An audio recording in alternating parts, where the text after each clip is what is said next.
Alright, so in this video, I'm going to solve the equation x to the power of 4 is equal to 1. So obviously here, we want to solve for the value of x. That's our only variable in this. So from my solution, now before we start actually solving for this, I want you guys to know that, let me just write this over here. Pay attention to this exponent over here. We have x to the power of 4, and this means that we're going to have 4 solutions because the exponent determines how many solutions we have. So if this were x to the power of 3 instead, that means we would have 3 solutions to this. So to those of you saying the answer to this is just 1, well, keep in mind that there's actually 3 more solutions to this. So 1 is an answer, but there's 3 more solutions. So we want to find all 4 of them. So to start, I'm going to subtract 1 on both sides. So now I have x to the power of 4 minus 1 is equal to 0. Now I'm going to rewrite this as x to the power of 2 times 2 minus 1 equals 0. And the reason I did that is because if I have something in the form a to the power of m times n, this is equal to a to the power of m to the power of n. So this turns into x to the power of 2 to the power of 2. And 1 here is the same thing as 1 squared. Now that this is in this form, because both of these numbers are squared and they're subtracting each other, I can use the property a squared minus b squared is equal to a plus b times a minus b. So in this case, a is x squared and b is 1. So I get x squared plus 1 times x squared minus 1 is equal to 0.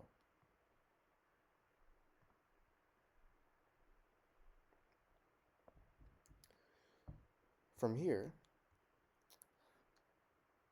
this turns into 2 equations. I have x squared plus 1 equals 0 and x squared minus 1 equals 0. So x squared minus 1, well, this is the same thing as x squared minus 1 squared equals 0. And again, now we can use the property a squared minus b squared is equal to a plus b times a minus b. In this case, a is equal to x and b is 1. So this turns into x plus 1 times x minus 1 is equal to 0. Meaning, I now have x squared plus 1 times x plus 1 times x minus 1 equals 0.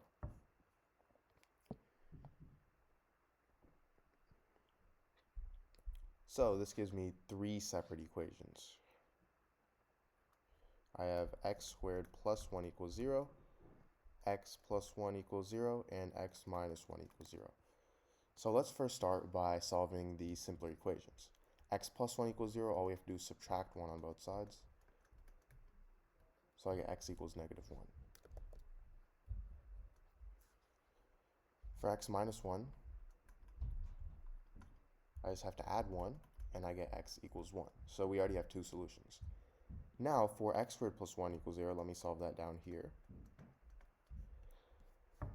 To solve this, I'm going to subtract 1 on both sides. So I get x squared is equal to negative 1. And now, I'm going to take the square root on both sides. So the square root of x squared, well, is the same thing as just x. So I get x is equal to positive or negative square root of negative 1. Well, if you guys already didn't know, the square root of negative 1 is equal to the imaginary number I. And this isn't a real number, this is an imaginary number. It's a complex solution. So this means that I have x is equal to positive or negative I.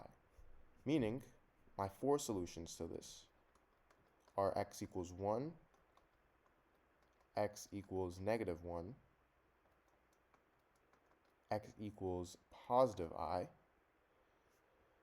and x is equal to negative I. So these are my 4 solutions to this equation. Please make sure to subscribe, leave a like, and share this with your friends and family. See if they can solve it. Thank you.